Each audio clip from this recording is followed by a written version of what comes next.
We are now recording. Right. Good morning. I'm Dan Tupper, President of the Board and District 3 Commissioner. This is a special meeting of Jefferson County PUD. It is Wednesday, 23rd, 2020, and it is 10:01 a.m. Due to, per the Governor's Extended Proclamation 2028, and in response to the COVID-19 pandemic, Jefferson County PD is no longer an in-person meeting room for meetings of the BOC. All meetings will be held remotely via WebEx until otherwise informed by the governor. Participant audio will be muted upon entry. Please unmute and unmute at the appropriate time by using *6 on your phone. With that, I would ask for introductions by my fellow commissioners. Kenneth Collins, Commissioner, District 2. Jeff Randall, Commissioner, District 1. Great. So we next item on the agenda is a review. We have an ICG CARES Act fund presentations by FS. We have Samantha Harper, Water Director, is going to give a project water efficiency goals update and then some discussion. And we also on the agenda have an executive session that we will enter into after the discussion at the end of the meeting, and then we'll come back in to see the action or to adjourn. So with that, is there any additions or corrections to the agenda? We have none. If not, I would accept a motion to approve as presented. So moved. I'll second that. Doesn't sound like you're going to talk about it. Moved and second. Some background noise too, if someone wants to check if they're muted or not. It's been moved and seconded to accept the agenda. All those in favor say aye. Aye. Aye. All right, agenda is accepted. With that, we will go to item number 3. Is that you typing, Will? I'm hearing a bunch of typing. Or is that? All right, so anyhow, we will go to number 3, ICG. Kevin, did you want to lead this? Or? Yeah. So what this is about is, the county's voting today on the ICG's recommendations for different projects the PUD has funding for. I was hoping to be able to come to the commissioners today and say the county is going to require us to fill out these forms. We're going to have to follow this process. But at the meeting yesterday between the managers, that information hasn't been worked out yet. So all I can tell you is it will be a very quick turnaround. We will have some documentation to review. I will send it to Joel. I was hoping to have more information, but I just don't have it. They haven't worked through all the issues on what their requirements are going to be for the PUD to get their money. At least on the broadband side, we have already submitted the receipts and that kind of stuff. So as far as the updates go, we do feel we're going to get some monies. How the paperwork's going to flow, I don't know. It will be a very quick turnaround. So again, I apologize. I was hoping to have a lot more information for today, but it just hasn't happened yet. I do know the county's meeting right now to kind of decide on how the funds are going to be distributed. And maybe at the next BOC meeting, I'll have a better update for you. Yeah, I was just listening to their meeting before I came on to ours, and they're hammering out. And there's some trying to get continuity with the city is one of the issues they're trying to figure out right now. My only question for us is, I know it came up at the discussion at the ICG meeting the other day about us committing to putting our money toward broadband. It's not something I think that has to be an actual stipulation, but I think it's something they wanted to hear from us. And I guess I'm kind of fine with that as long as everybody else is playing by the same rules, that the money that everybody gets is definitely going to go where it was stated that it was going to go. That's kind of my take on requiring us, if we get the funds, that it has to go a particular direction once we get it. So I just was curious how my fellow commissioners feel about that. You're muted, Jeff. Muted. Thanks, Dan. I had a little different take on what was said. What I was hearing was because we were asking to be reimbursed, there was kind of this implication or question that we've spent money on the wireless hotspots, and if we get reimbursed, are we then going to do more money with it? And kind of what I was hearing was Kevin talking and kind of saying we'd like to do more, but I didn't hear us saying absolutely we were going to spend more money on it. I think that's a decision we have to make as a board. I think we have to hear from Kevin. What are the opportunities? What do we need to have happen? And my understanding is, other than the budget, which we're talking about for next year in the property tax, that we're going to focus money on. Tag on it. We got somebody talking there. Okay. That aside from setting money aside in the budget for next year for broadband, I think that's a decision. Whatever additional we need to do, we need to hear from our manager what opportunities exist, and if he and we think we should be doing more to help on the coronavirus side with that. So I didn't hear other folks. I mean, a lot of these projects are people proposing to do stuff if they're funded. This is one where we're asking to be reimbursed, and it seemed like there was a statement we'd like to do more, but I think that's a decision we have to make as commissioners, depending on what opportunities exist. That's just my take on it. And I concur. I think it's a PUD decision as to how the money that we are reimbursed is spent. Personally, I think we've stated that we have a preference for putting that money towards broadband expansion. And I'm still in favor of that, but I don't think there should be any conditioning on the part of the IGC or the county that we have to spend the money in any particular way. As has been stated, that is a PUD board decision based on recommendations from our general manager. And Dan, not having listened to the discussion you were listening to yesterday or today, I wasn't totally following what you were saying. Were you hearing that kind of thing? Or maybe Kevin could weigh in on it if they've had meetings with the managers. Has there been a discussion about some sort of condition like that? Kevin, I know you had a meeting yesterday with the other managers. I know they're going to be drafting up these sub-recipient agreements, and so I don't know if that's something they were thinking about putting in there. They're using it as a weighting tool. You know, if we're going to put it towards broadband, it's almost like a grant match. They didn't use that term. I'm just using that as an example. I think it helps them to want to give us the full ask, maybe, so to speak, because they're talking about scaling our ask. Right. So I think that was kind of what they were throwing out there. And Kevin, I'll let you take it from there on if at the managers there was any discussion about that you want to bring forward or not. At the managers meeting, there was not anything other than I have not only talked at the managers meeting, but at the JBAT meeting on Friday, that the only people that can really not really. The only people that can direct the PUD to spend money is the commissioners, period. We're in favor of using it for more broadband and for other projects, but it can't be driven by other agencies. You know, we are autonomous. We have to, that's important. We do our funds how we see fit, or how the commission sees fit.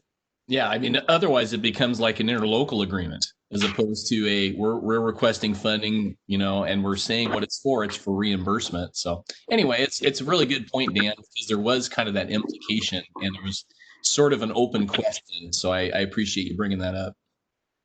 Yeah, I think it gives some clarity so, that this discussion can be heard, and as we speak as individuals, we'll all know kind of where everybody's at with this. I'm in full agreement. It's a board decision at the end of the day. That's our autonomy.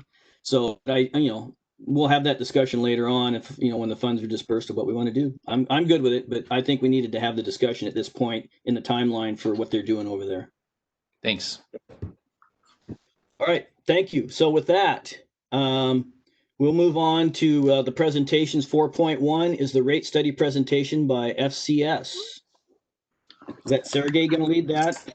I would like to start, Sergey, just real quick. What I'm hoping part of the goal is for today's meeting is to have direction to FCS moving forward. So again, I hope this is a really good give and take. The questions the commissioners have, FCS is well prepared, but at the end of the meeting, hopefully we can give FCS some guidelines to move forward with the next steps of this process. With that, Sergey, take it away. Thank you, Kevin, and good morning, commissioners. Can everybody hear me okay? Great. And then is the screen visible? Can you see the presentation full screen without the notes? Great. All right. Well, again, thanks for joining us and letting us present to you with the updates of the revenue requirement.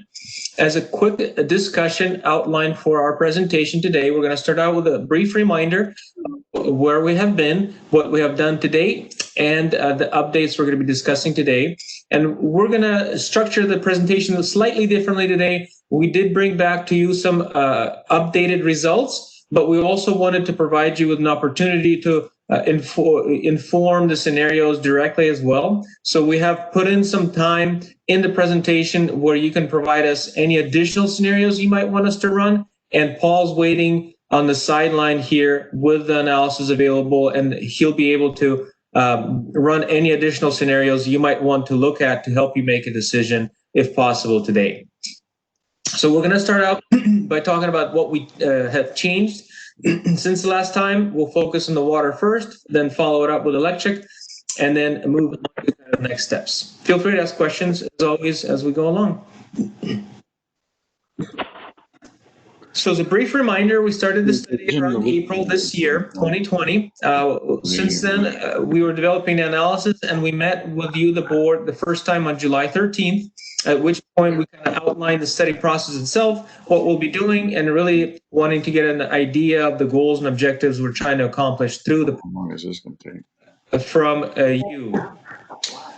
Then we met on. Hey, Sergey, yep. Hold on 1 second. We've got a participant that I cannot seem to mute, and I'm not sure why. It looks like it's a Scott Remington. Are you there? Is there a Remington? It's muted right now. We can hear you. I don't know if you can hear us, but your signal keeps interrupting the presentation. You guys, can you guys try to mute?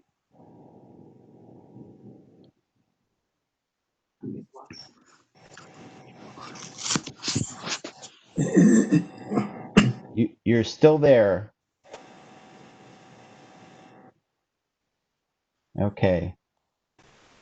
That's better. Okay, Sergey, sorry about that. Oh, no problem.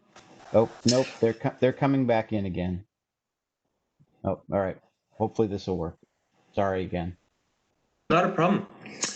So then we met for the first time to talk about results, preliminary findings of the first step of the analysis on August 18th, at which point we presented two scenarios for the commissioner's considerations, and the scenarios are summarized below, so I'll quickly go over them just to provide you with a context of the tables. So the two tables per utility provide you with the alternatives. The tables really focus on the average monthly residential bill impacts from these scenarios. So on the water utility, the first two tables represent the findings of those scenarios for the water utility. Here, as a reminder, we, because of the findings that we cannot use tax cash that we had available for the water division, we had basically no funds available for the water division starting in 2020. So in order for us to pay for our costs in that year, as well as the capital, we basically found that we need to borrow money from the electric division. And we did check on it, I believe, with legal, and internally with staff and auditors, and we do have to charge interest between divisions when we do an interdivisional loan, interfund type loan. So what we evaluated through these scenarios were two options. One option was, how much money do we need to have just to get us through 2020? And then starting 2021, we would be self-sufficient on the water utility. What that meant was that we would need to have a higher front-end increase because we just didn't have any cash to help us smooth out or levelize our adjustments. So you'll notice that in scenario one, across the $1.6 million, the increase in the second table is quite larger for 21 for an average customer, because again, the purpose of this scenario was just to get through 2020 and become self-sufficient right away. Scenario two looked at, okay, what can we do to allow this utility to smooth out and maybe transition into self-sufficiency over time as best as we can, meeting all our needs and complying with all our policies. Here, we saw that we would need to borrow from the electric division more money, about $5 million, but that did allow us to transition smoother. So if you look at the second table, the difference between monthly increases for a typical customer, you see that the increases are a little bit more gradual. In the end of the day, we get to about the same point. It's a little bit more expensive to stretch things out over time. So scenario two, over time by 30, the total bill was a little bit more expensive, but in the front end, it did allow for a smoother transition.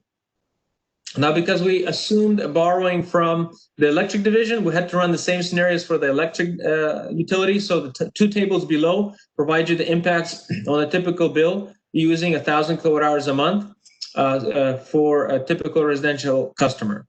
So with the first scenario, because we're lending less money to the water division, we have more funds available for ourselves. Here, the impacts would be lower on a per month, per year basis. On the second scenario, the more we lend out, the less we have for the capital needs that for the electric utility. Therefore, we would have to have slightly higher adjustments on average in that scenario. So again, okay, I have a question. Yep. The $5 million loan would be under what terms of repayment? Is that factored into the increases that I'm looking at? That is correct. So the terms we assumed were the maximum terms we discussed internally and with legal, and that will be 10-year repayment with a 2% interest rate assumption. And it is factored, the annual payment is factored into the rates. So we're showing an expense on the water side, and we're showing a revenue, annual revenue for 10 years on the electric side. All right, great. So this is just a reminder. So at this point, we were still assessing scenarios, doing implementation in 2021, January 1st for both utilities.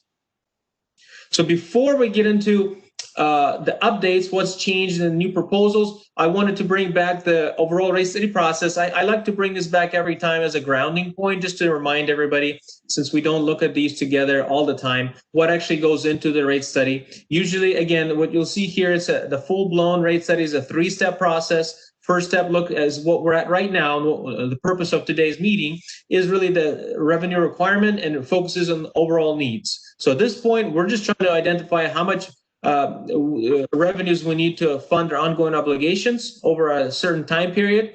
Step two breaks that down deeper and looks at equity between classes. So our current classes paying their equitable share. And step three actually focuses on developing the fixed and variable charges. But before we get to step 2 and 3 and show you those results, we really have to get a pretty good idea of where we're going with step 1. Now, let's dive into the water utility and talk about the key changes that occurred since the analysis we discussed last time. So we're not going to bring back all the small assumptions we went over during our bigger meeting on the 18th. Here, we're really only going to focus on the key changes that occurred since that meeting. And since that meeting, the PUD staff has focused and been working on the 2021 budget. We're in the process of that time period right now. So we have incorporated the latest draft information provided by your staff. So this is now the baseline for analysis is 2021 figures, not the 2020 period we previously had in the last presentation. We still went over it in detail with staff, making sure we're not carrying forward any one-time costs or revenues, and making sure we're accounting for everything as best to our abilities before forecasting into the future. One additional change that we made this time around for the water division is that we're assuming we're going to adjust our CaliPoint rates to match our standard rates. So if you're familiar with your current rate structure in the sewer side, the CaliPoint area has a lower rate than your standard rate for their sewer service. So we're assuming when the rates do come into effect, the rate structures for everybody are going to be aligned, and everybody's just going to have one standard rate, except for low income disabled customers, designation customers. So that change alone, because the sewer utility is currently within the water division, would increase revenues by about $15,000 per year, just converting them to the current rate everybody else is paying. When we incorporated the 21 budget, our non-rate revenues did go up slightly. That resulted from our estimates of interest as well as county tax revenues that were allocable to the water utility. So here, overall, non-rate revenues did go up to $200,000, which is a positive impact to our analysis. But our expenses that were included in the budget also went up $200,000 per year. That was related to a new position, staffing position, as well as some outside service cost increases that were previously forecasted to be lower. So those two changes really offset themselves. And finally, the last change, major change that occurred was that our capital plan in the next 10, 11-year period, 2020 to 2030, deferred some projects outside of that period. So approximately $400,000 of costs were moved outside of the 10-year period. So our capital plan went down from 16.1 to 15.7 million in that forecast. So from a financial perspective, that's slightly less pressure on our dollars. Sergey, what's the assumption specifically on allocating money from the taxing authority to the water division? So from my understanding, right now, we're not giving the water division any existing tax cash balances. Did that answer your question? No. Almost. Almost. What about going forward? So, and Paul, if you wouldn't mind jumping in, but I believe we're assuming about $80,000 per year in tax non-rate revenues coming in on every year. Hey, Sergey, this is Mike. Yeah. Can I interject here for just a second? Sure. So there's multiple pieces to the county tax revenues. There's timber sales, there's other things associated with besides just the property taxes that we get through the county on an annual basis. The property taxes are all going to electric, but the other fees and other income and stuff that we get will be split between water and electric. So that's where I think it is about $80,000. It's from the state timber tax dollars and everything that comes through from that. So hopefully that helps answer your question, Ken. Yes, it does. Thank you, Mike. You're welcome. Thank you, Mike. So these are kind of the key changes that went into that brief update from August 18th meeting to now for the water division. There was also a request, I believe, from the board just to provide a little bit more breakdown, a little granular breakdown of our O&M expenses and our costs. So on this slide, we wanted to provide you with that baseline year 2021 budget broken down by component. So you can see the current budget year of about $3.2 million. So this whole pie chart is about $3.2 million, is made up of 48% distribution maintenance expenses. A&G was second in line at about 36%. Customer service accounting was about 7%, followed by some power utility electricity expenses, and then taxes. Sergey, sorry, A&G administration and what, I don't know, what does that stand for? Sorry about that. That's administrative and general expenses. Thank you.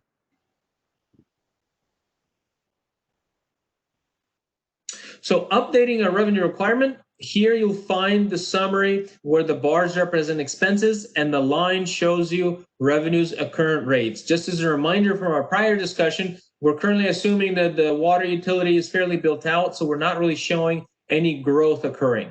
Also, as a quick refresher, we are assuming that Peterson Lake area will have a timber harvest, bringing in approximately $500,000 in additional one-time revenue sources in 21. That's why you can see that revenue blip up a little bit in 21. But again, it's a one-time revenue source, and we're not relying on it going into the future. So right away, what you can see comparing the line to the bars is that our rates at current levels are just not sufficient to even cover our operating and maintenance expenses. So we're not even meeting O&M, and on top of that, we still have debt service and capital. So this division, as we saw last time, is quite a bit behind and is not self-sufficient. Again, because it doesn't have cash, we don't really have a lot of wiggle room or flexibility in terms of, you know, gradually working things in unless we get money from somewhere else. And that somewhere else has to be pretty much the only place we can have money from is the electric division, the interfund loan. Now, again, in this go around, we wanted to provide you with two slightly different alternatives for your consideration. Hey, Sergey. Oh, go ahead. Stay on that Peterson Lake a little bit there for a second, because we do have, you know, a forest management plan there, and whether we, you know, get any revenues in 21 or not, I do know that there will be a timber rotation type of harvest scenario moving forward. So this is kind of a worst case scenario that you're showing here. I guess I would ask staff to weigh in on what kind of, in this 10-year period, how that forest management plan works as to how many of those kind of blips we actually really could be looking at. Crystal ball time. This is Bill Graham. We looked at potential harvest for this year, and we looked to, it looked like we were only going to net about 65, 70,000. And the long term, in the next 10 years, there is a timber increase in board feet significantly in 2030, but whether or not that's $500,000 is that remains to be seen based on market conditions at the time. So basically, Bill, you can predict that there will be opportunities for more timber harvest, but what that timber is worth is kind of the question mark. That's correct. Okay. Right. I just wanted it out there that the plan does allow us to possibly generate more revenue in this period. That was my point. Thanks.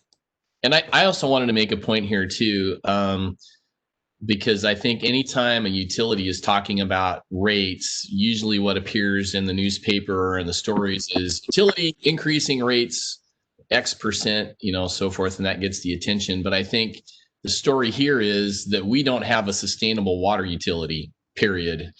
And we're looking ahead in time as to what it takes to run a sustainable water utility. And we've got to have rate adjustments over time to be able to stay in this business. And we can't have one business subsidizing another once it's as mature as our water system is. So I think this slide tells the tale really well. So thank you. Thank you. If I can comment also, Commissioner Randall brings up a very good point. I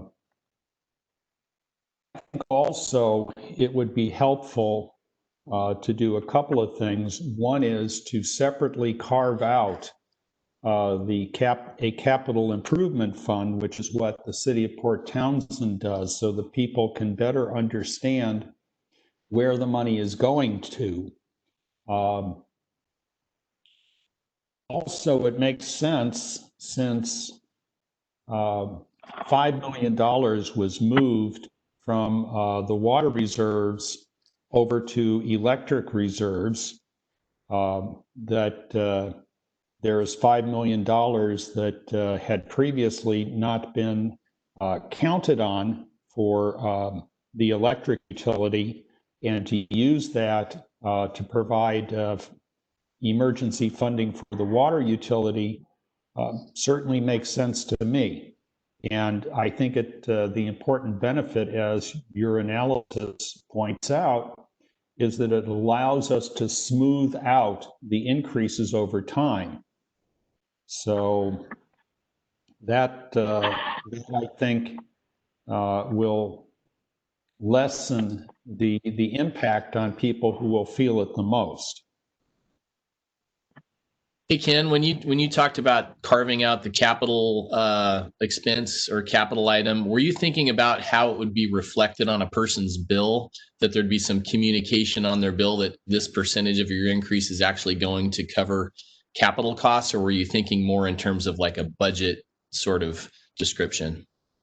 No, I think that ought to be on a water customer's bill, and I think that we need, if we move forward and defer the increases to 2022 or late 2021, whatever the case, I think we have a lot of communicating that we need to do to our customers, which is the point that you made, Jeff, that people need to understand that here are all of these things which require investments if we're going to be a reliable provider of water to our customers, the 5,000 or so people who rely on us for water.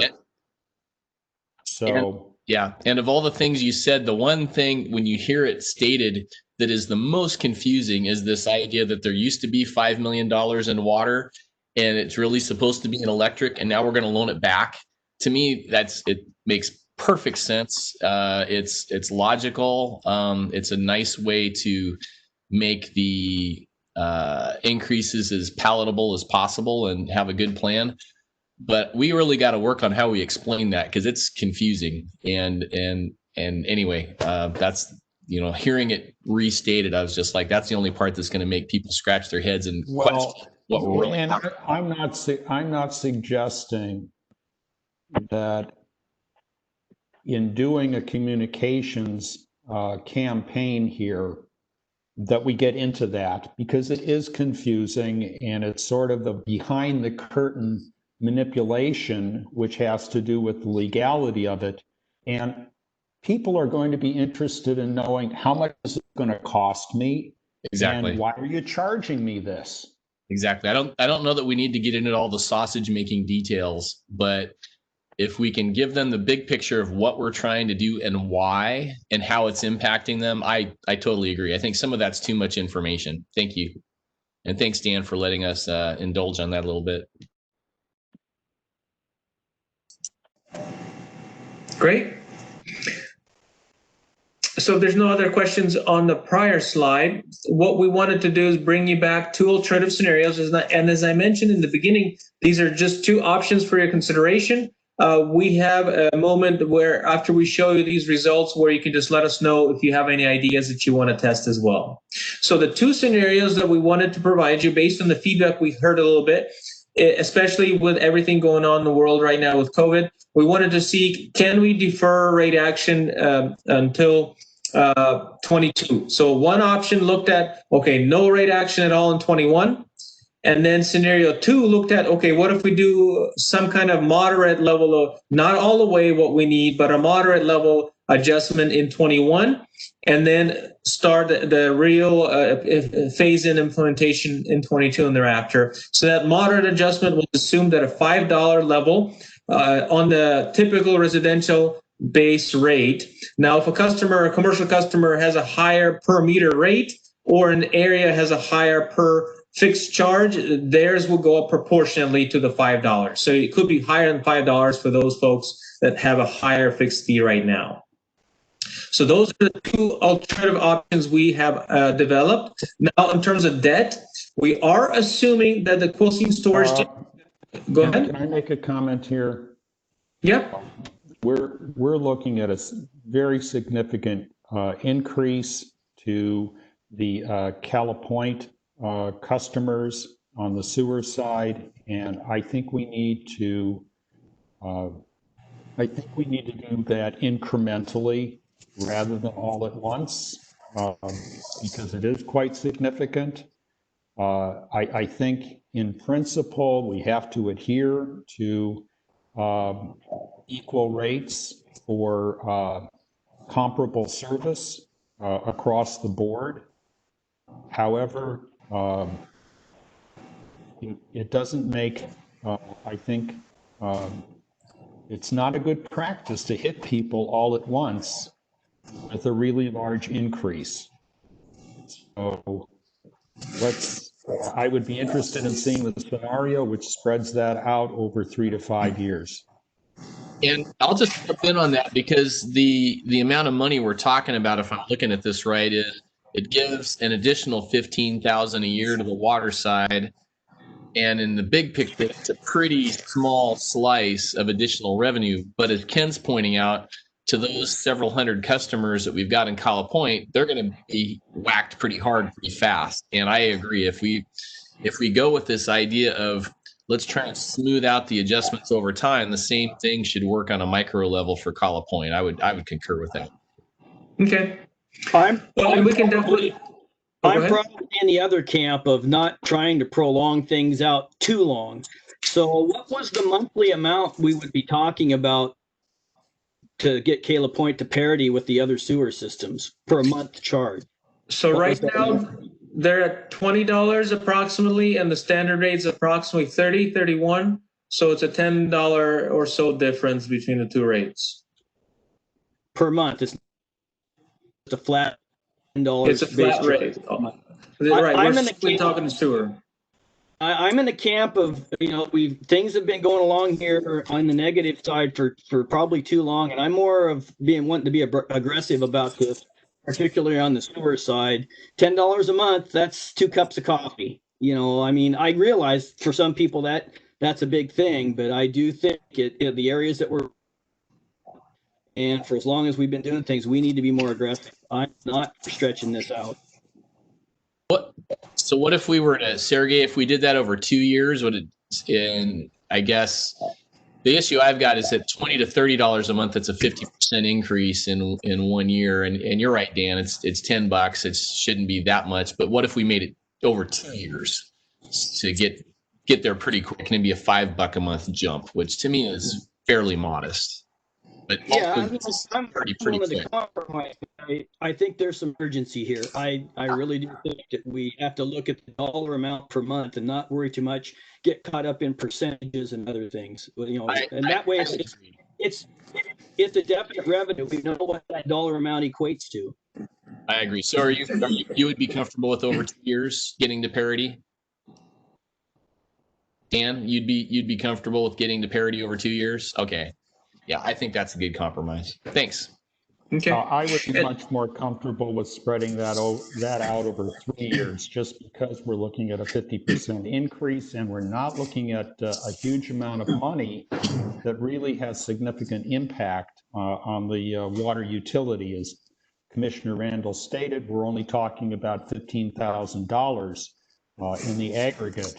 So that's not, spreading it out over 3 years is not going to cripple the water utility, but for people on fixed incomes, and Kayla Point has lots and lots of retired people in that category, I think it's much more reasonable to spread that out over 3 years. So that'd be like $2 a month increase over 3 years. I'm still with I'm in the more aggressive camp. I think 2 years was a good compromise. I think that, this, you call it kicking the can, call it what you want. This has been going on too long already. I think that we need to kind of get a grasp on this aggressively right now. So Kevin and Sergey, what do you guys need from us today? Do you need us to vote on this, or can you give us the 2 scenarios with 2 and 3 years? From a scenario perspective, it's not going to change the water division either way you go, because as you mentioned, 15,000 over 1 year versus 15,000, getting extra 15,000 in 2 years. On a $3.2 million water revenue budget, it's not going to change the scenario. So I don't think it's even, for running the water system, it's not going to change the percentages. So it really comes down to your input for how quickly you want to change them. The one caveat that I do want to mentioned we're on the same page on is that whatever the transition occurs, whatever the additional water increases will be applicable will be on top of the transition. So if the transition occurs over 3 years, let's say, it will be, so we're just talking $5 right now. So split $5 or $10, I'm sorry, over 3 years, it's $3.30 per year. So once we start doing water increases, it'll be $3.33 in that year plus whatever the water increase would be. Right. It's not just the change to the standard rate, it'd be standard rate plus increases. So I think what you're hearing from us is a preference for 2 or 3 years and not the 1 year. So if you can include those so that when we get to vote time, we can vote on it, I think that's where we're at. Okay. All right, that helps there. So on the remaining assumptions in terms of debt, we are assuming the Quilcene storage tank is going to be built. We did shift it over 1 year from our assumption, and we are making an assumption that it's going to be built only if we receive a low interest loan. So we are assuming a low interest loan financing only for this project. Any other new debt will be funded through revenue bonds with a 20-year term. And at this point, we're assuming 5% interest rates. So because these loans are several years out, we don't know what's going to happen. I know that interest rates are quite a bit lower right now, mid 3s to 4s, depending on the type of loan and the rating. But, 2 years down the road, we just wanted to be a little bit more conservative. And that's why we're assuming 5%.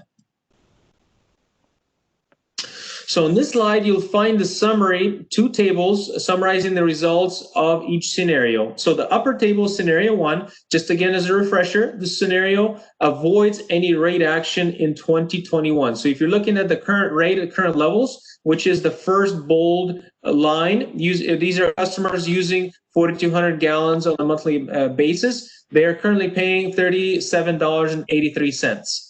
You'll notice in the second row, dollars per month difference, 21 is 0. And after that, there's a pretty sharp jump of $14, followed by 8, and then in 5s and 3s and 4s range. Now, the sharp increase is pretty much unavoidable because we're already borrowing $5 million to get us through 2020. We're using a lot of it up in 21, so we're behind even more in 22. So there's just not a lot we can do if we want to start course correcting. And this is not an all one foul swoop correction. It's still trying to blend it over time. It's just front end adjustments have to be higher. Now you'll notice a couple of rows below it. Next 2 rows identify if this scenario is self-sufficient and if we're relying on line of credit. Currently, as a reminder, the PD has a $5 million line of credit that is there to help you meet your operating policy targets. So what you'll notice, even with this transition period, we're not self-sufficient in this division until 26 or so, based on our best estimates that we can do at this time. And this is, again, because we're trying to balance direct impact to our customers, affordability, and trying to minimize increases as much as possible. So under this scenario, we really are deficient in terms of revenues coming in, expenses coming out until about 2026. From a reserve perspective, we're still relying on that line of credit to meet our policies. So we're not really building our operating reserves to a high level at all within the entire 10-year period. That would require slightly more rate pressure if we wanted to build higher reserves. So again, this is not a pie in the sky type of scenario. This is trying to implement a strategy that can sustain the utility as just kind of the low end levels of everything, not hitting every single target to the optimal level possible. So Sergey, are you looking for some direction from the board then on these 2 options right now? So either direction on these 2, or if there's any other ones you might want to see. I'll go on the record here again of being aggressive for the water division. I think we need a rate increase in January of 2021. I know the timing isn't good, but the timing is never good. So I'm in favor of an option. I don't know if the $5 is acceptable that we're looking at here right now as the second option, but I think we need a water rate increase as well for the people. Obviously the sewer people are going to take a double hit, but like it was said, that's a smaller group. I think that the people on the water side are gonna, and we need that increase soon, not stretch this out, not do it later. We need to do something in January of 2021 for that budget cycle. And then the other thing I would add is I'm not in favor of tapping into the $5 million line of credit. To me, that is an absolute emergency nuclear option, that we go to that when there absolutely is something that's really, really serious. So, Commissioner Tupper, I agree with you on not tapping into that line of credit. And I would propose a compromise that the rate increase for 2021 be made mid-year after presumably more people are back to work and it's less of a hardship.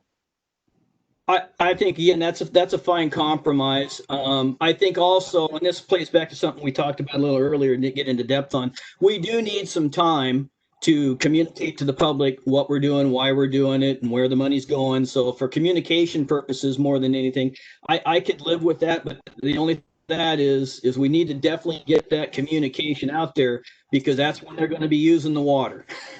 So, conservation's another end of this. When we raise these rates, it's going to lead to some conservation as well. So that's something we need to take into account maybe when it comes to the water increase. Sewer, not so much, but the water definitely. And I support that. My constituents are not water users of the PUD. They're really your guys's, but there's going to be a lot going on in January in the United States this year, and I'd rather have any rates that are happening increases on us. Let's have that be later. We don't need to pile on. It's going to be stressful enough. So I agree. I would respectfully remind Commissioner Randall that his constituents are the residents of Jefferson County. And that is absolutely true. I should have said that my district is not water users. So I was kind of deferring to you guys to go first. And you are absolutely right. Every single citizen that's a voter is our constituent. Thank you for that clarification. So Sergey, are you getting direction or consensus here that is helpful for you, or do you need some staff to weigh in on this? Or So yeah, just a couple of quick clarification questions. So this is very helpful, helps us eliminate scenario one. We will now consider scenario. Hopefully Paul will be able to run it and will be able to communicate before the end of the presentation, where we do no or rate action in 21. It sounds like mid-year, so we'll assume 6 months June implementation. So due to timing of billing, it'll generate about 5 additional months of new revenue, just for everybody's understanding. Just because if your rates go in effect in June, due to delay when you collect cash, you're going to have 5 additional months of new revenue. So that lag will limit how much additional funds you're bringing in. Now, for the following increase, are you comfortable going back to the January cycle? So you're going to have a June increase followed by January, or is there a different future cycle that you're considering? I think we would probably start discussing that during next year's budget discussions. I might be a little early to make that determination. For planning purposes, we need a little bit more guidance to give you a better picture. So we can assume January, and if you want to do assume mid-year every year, that will be a lower end scenario. That will be more conservative. And I'm going to stay on the aggressive side and say we should figure on January, and we can always rescind that. Okay. And I would be on the conservative side and say, if we make the increase go into effect June of 2021, then the next increase should be the following June, and not hit people in January when they're already paying much higher utility bills if they're heating electrically. I'd like to weigh in here. Usually you do make these increases in either shoulder or off-peak season. If you do it in July, you're going to hit them at their maximum usage. So I would like us to at least consider maybe a shoulder, then instead of right in the middle of peak season, but a couple months prior to, it does soften the blow coming. You're not hitting them with a huge bill all at once. So something to consider anyway.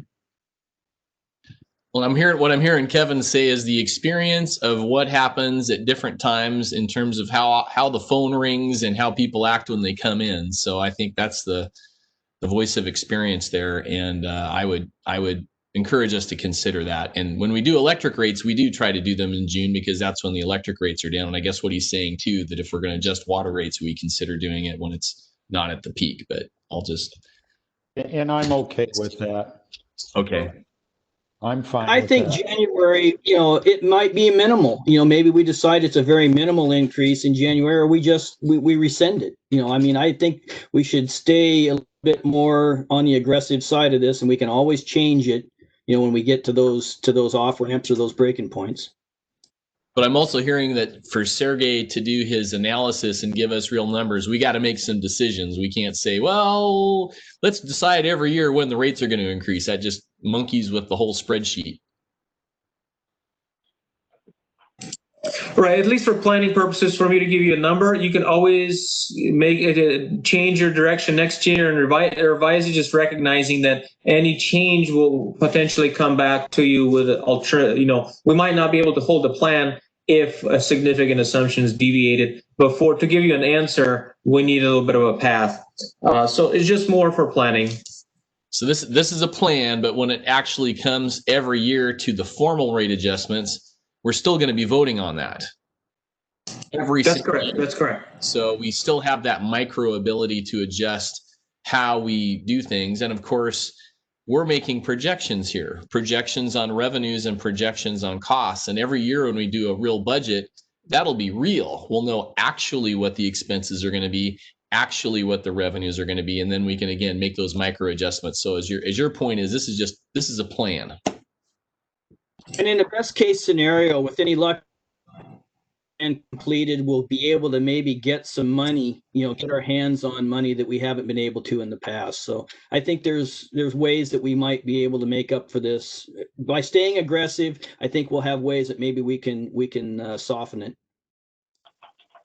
And I want to repeat the request that I made earlier, that we see a scenario where the capital improvement funds are carved out, and what that would look like in terms of the increase in the utilization, in the base rate, in utilization, as well as capital improvement. Great. We'll for sure show you those options. Again, just as a quick reminder, that is kind of the last step of the study process, and we'll definitely provide you options where we isolate the capital, sort of a surcharge approach, where we just have a capital separate fee, a base fee for operations, and a volume fee. But again, we need to get through this step for us to develop those specific rates and rate design. Okay, and I'm just going to do a little time check for everybody. I just kind of scanned ahead on the presentation. And how are we doing for time? And do we need to hold our questions a little bit more so we can keep this meeting on track? That's kind of a Kevin question. Yeah, I think it's important that we have these discussions. If we have to run long, I think we run long. I do. This is great so far. If we run long, though, I think we're going to run long. But the information the board is giving back to us is invaluable. FCS needs this information. All right. So just to repeat, we're looking at did we decide to go shoulder months or mid-year? Just as a reminder for myself. I think shoulder was the compromise. Yeah. Okay. We decided on January for the next increase. Okay, so we'll do January for 22 and thereafter, and 21 we'll do a shoulder month tying to the electric timing. So hopefully Paul will be able to start running it. And then the final question here is, Dan mentioned does not want to rely on the line of credit. Again, we're not dipping into the line of credit necessarily because we are doing it on an annual basis. It's really hard to say on a monthly basis. We're just not hitting the full reserve target by every year. So we're, if the target's $1 million, we might be 800,000. This is purely example. So do you want us to make sure that scenario we provide you at least by the end of the period, it has high enough operating reserves to not rely on the line of credit? Did I hear that right? That I would that statement. Okay. Yeah, and Sergey, again, what you're just talking about is growing of reserves, and you're just saying that the 5 million line of credit is there if needed. Right. Okay, but you're not saying it's being used. It's there if needed. Okay. Right. Now we can't forecast monthly right now. That would be a significant amount of assumptions to go monthly. So there might be instances where if we don't have any cash, where you dip below and come up. But again, because we have the interfund loan from the electric division, I don't think it should occur. Here is just more if needed type of discussion. Okay, so really the board feedback slide was exactly what we're looking for, and we just went through. So I'll move on from this one. So we'll let Paul let us know when he's ready to provide us with some changes. But in the interim, we'll move on to the survey. So last time there was a request to, and the request was mainly focused on the electric side to provide you some metrics, which we have on that utility. Here, the request we interpreted as trying to look for utilities not necessarily nearby, but more utilities that are closer to the type of water utility that we have. So really what we try to find are utilities either the same size or same structure in terms of a utility which has lots of sort of satellite systems that they provide service to, not one localized city-style utility. So we brought you back the list here.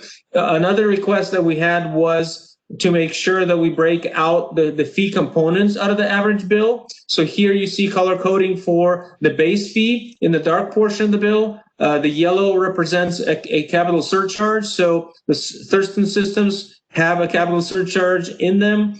Nobody else on the list does. And then a consumption rate for the water utility shows you what portion of the bill will be consumption. And the PUD's current existing rate, this is for the regular customers, not CaliPoint customers.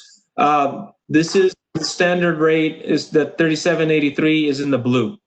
So you can kind of see we have Klickitat, Clallam, your neighbors, they do have a similar type of structure where they do have 9 separate systems that are merging towards one rate over time. We have Skamania PD, they have 2 very different systems. And then there's systems in Mason. Mason has significantly more systems, but they've consolidated into a one rate approach for all of them.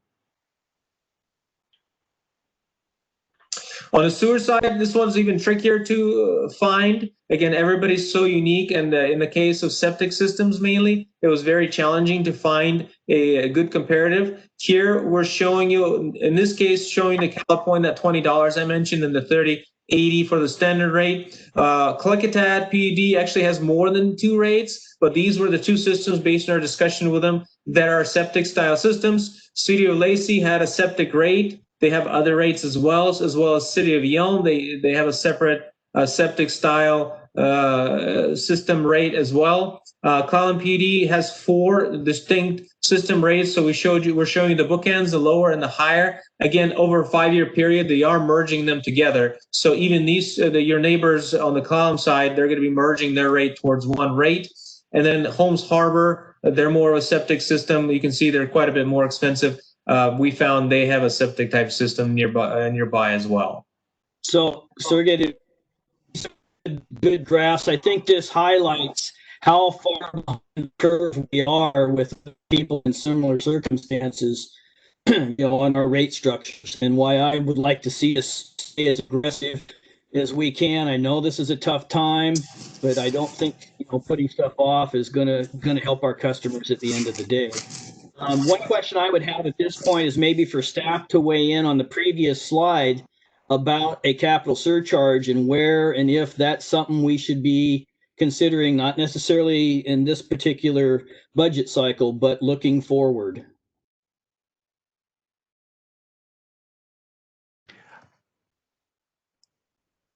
We've talked about a capital surcharge with staff, and I somewhat support it. I do think, though, for optics. It's all bundled together. It's a total fee. So whether you do it as a capital surcharge or if you do it as a base fee, I guess it's sixes to me when it boils down to the real nuts and bolts. It's probably more of a campaign and getting the message out on how these revenue increases are going to be spent to improve service in the long term. So, no, thanks for that. Like you said, whether it's a rating, whatever you call it, it's still going to be rolled into their monthly bill. So, thanks. So, Sergey, I have a question on both of these examples. We don't have Jefferson PUD in the middle or to the right as being more expensive. You got us almost all the way to the left. And the obvious question is, well, there a bunch of utilities that are even cheaper than us that you just didn't show, or are we truly kind of an aberration in terms of how low our costs are right now? So that's, again, the main purpose was to get utilities that are similar to you. I always say this is apples and oranges comparing, because if we start comparing to, and I'll use the example of power because it's an easier one to demonstrate how diverse you can be. On power side, you can get a Douglas utility or Chelan PUD that own their own generation. And you're not going to have that. So is it a relative comparison? No, but they are cheaper. So I think you're going to have some utilities that are going to be cheaper, especially over the mountains on the east side of the state. A lot cheaper? No. Anybody neighboring wise? I think from just going by memory, the middle range, 50s, 60s is where a lot of folks are. But again, I'm just speaking off the cuff from kind of memory. I'm sure you could find a couple that are cheaper as well. But that's, again, we're trying to, as best as we can, align with the type of utility that you are. Okay. And so what you're saying is it does reflect that over time, Jefferson PUD has really kept our rates below where they should be.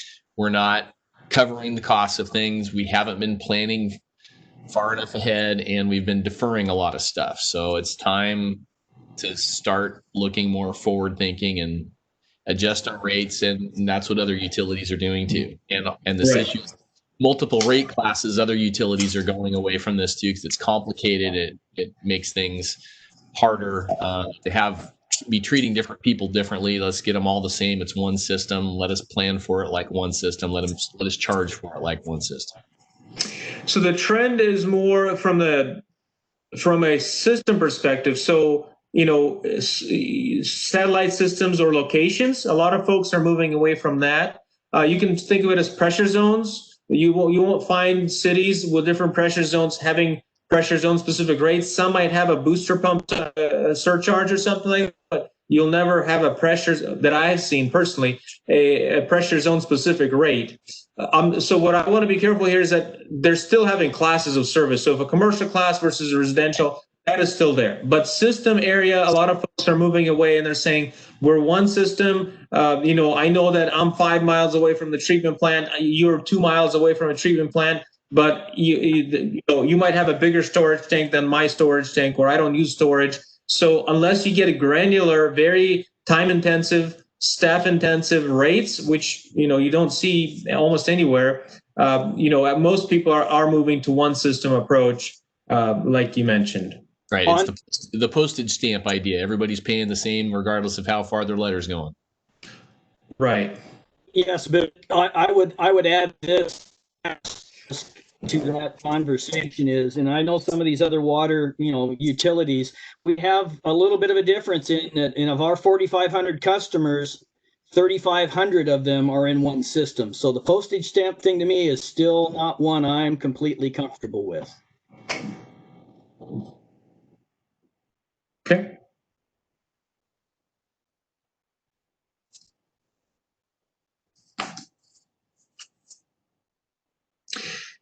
Any other questions or comments on these slides?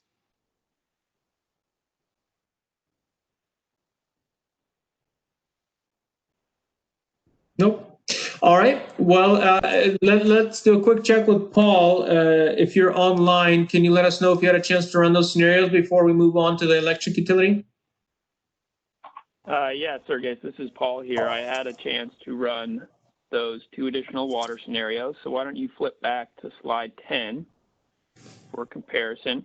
So let's focus there on table 2. So scenario 2, as a refresher, this is where we're doing the $5 increase to the base rates starting in 2021. And this scenario had assumed a January implementation date, so effective for the whole year in that 2021 time period. The first alternative scenario that I looked at was, instead of looking at that January effective date, let's look at one of the shoulder months. And to be consistent with electric, I've assumed a May effective date, so effective for 8 months of the year.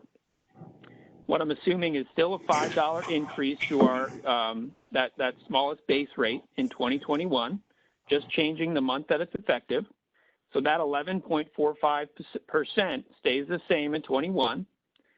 When we look out to 22 and 23, instead of the 18%, we actually need to bump that up to 18.25. So it's a relatively small adjustment there. The 9.25s in 24 and 25, we have to bump up 0.5%, so they become 9.75.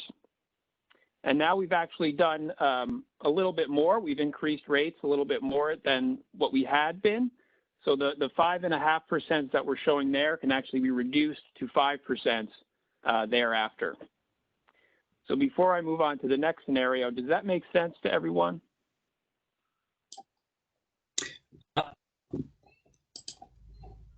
Yeah, I down to that. Okay. The next scenario I ran was, what if we were completely independent or not dependent on that line of credit in order to meet our operating reserves? As a reminder, we're in that scenario 2, we're not assuming we're borrowing from that line of credit. We're just assuming it's there, and that if we need to, we can borrow it to help us meet some of our operating expenses.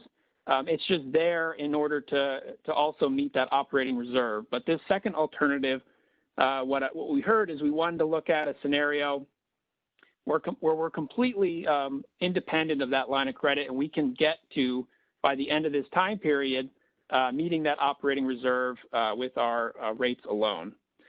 So again, we're still switching the months effective, so a May increase in 21 of that $5 base rate increase. Instead of 18%, now we need to do 18.75. So we bumped it up 0.75% each year. Instead of that 9.25, now we need to do a 10.25. So we're bumping that up a full percentage in each one of those years. And then we can keep the 5.5% the same. So there's no change there. So by slightly increasing the rates up front a little bit, we're able to meet our operating reserves by 2030 without relying on that line of credit. Does that make sense there? Any questions? Now, one clarification I wanted to make is that both of these scenarios that Paul described still assume limiting the first year increase at $5. I just wanted to confirm that's what we're understanding. You didn't want to do more aggressive 21, try to smooth out those 22, 23 impacts instead of 18s, maybe more level 21, 22, 23. Any thoughts there?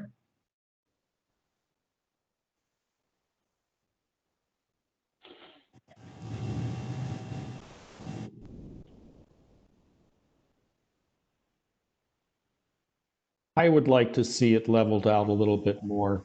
So I can certainly live with a slightly larger increase in 2021.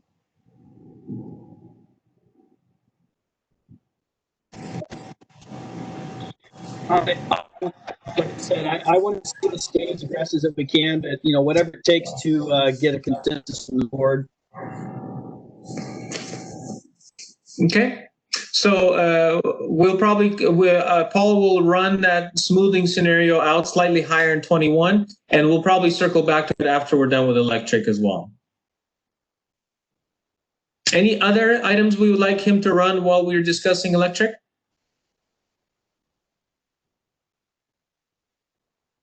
All right.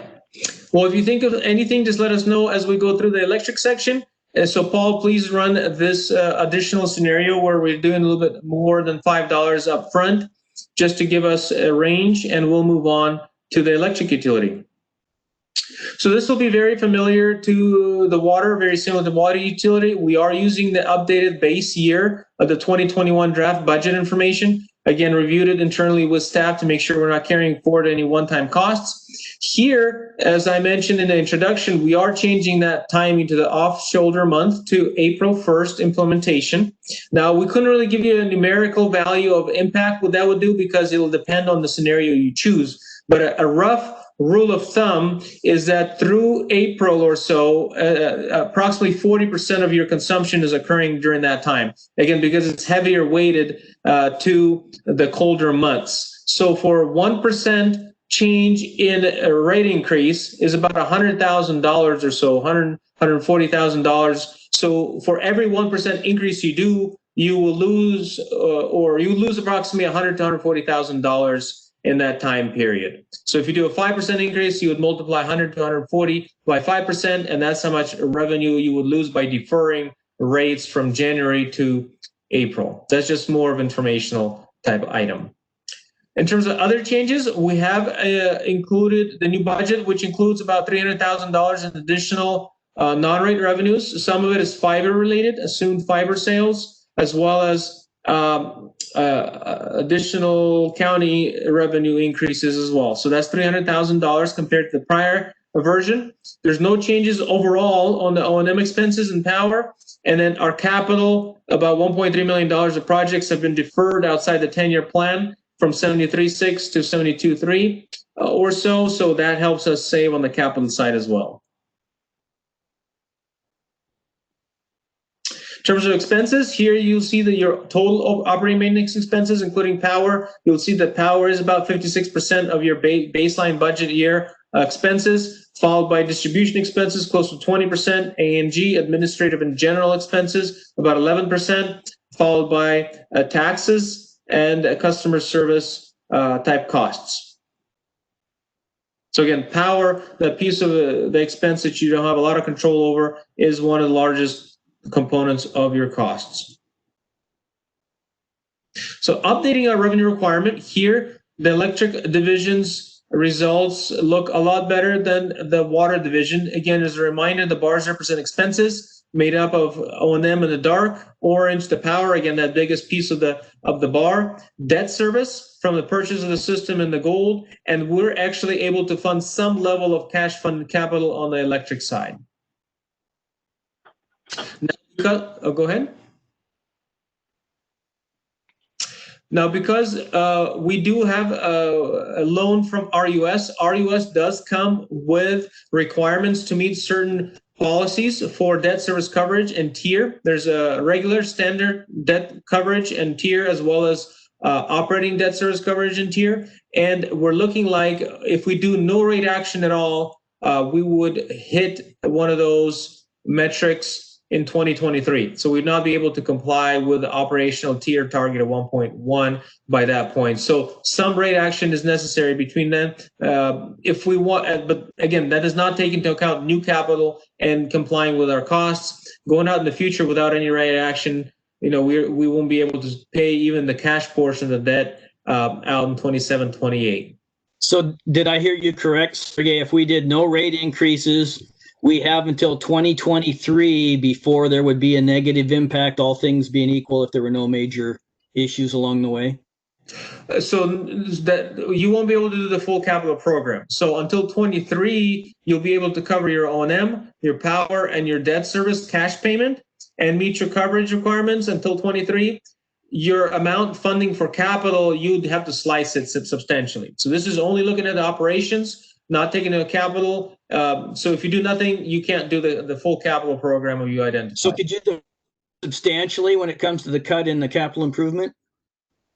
So just the rule of thumb, besides the front end years, your capital is about $5.5 million per year in today's dollars before inflation. I would estimate, again, this is just strictly estimated without seeing numbers, we will get to, by 23, we won't be able to fund more than $1 million of it. So $2.5 to $4 million less per year you would be deferring if you do no rate action.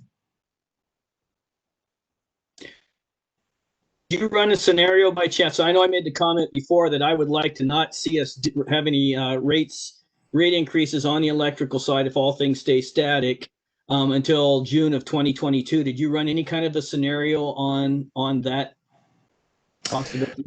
So the two options that we ran were very similar to the water. The first one says no rate action in 21. We are not doing it in June. We're doing it in the April, May time period. So it's a little different timing just because of the shoulder month concept that Kevin mentioned during the water discussion. So that's scenario one.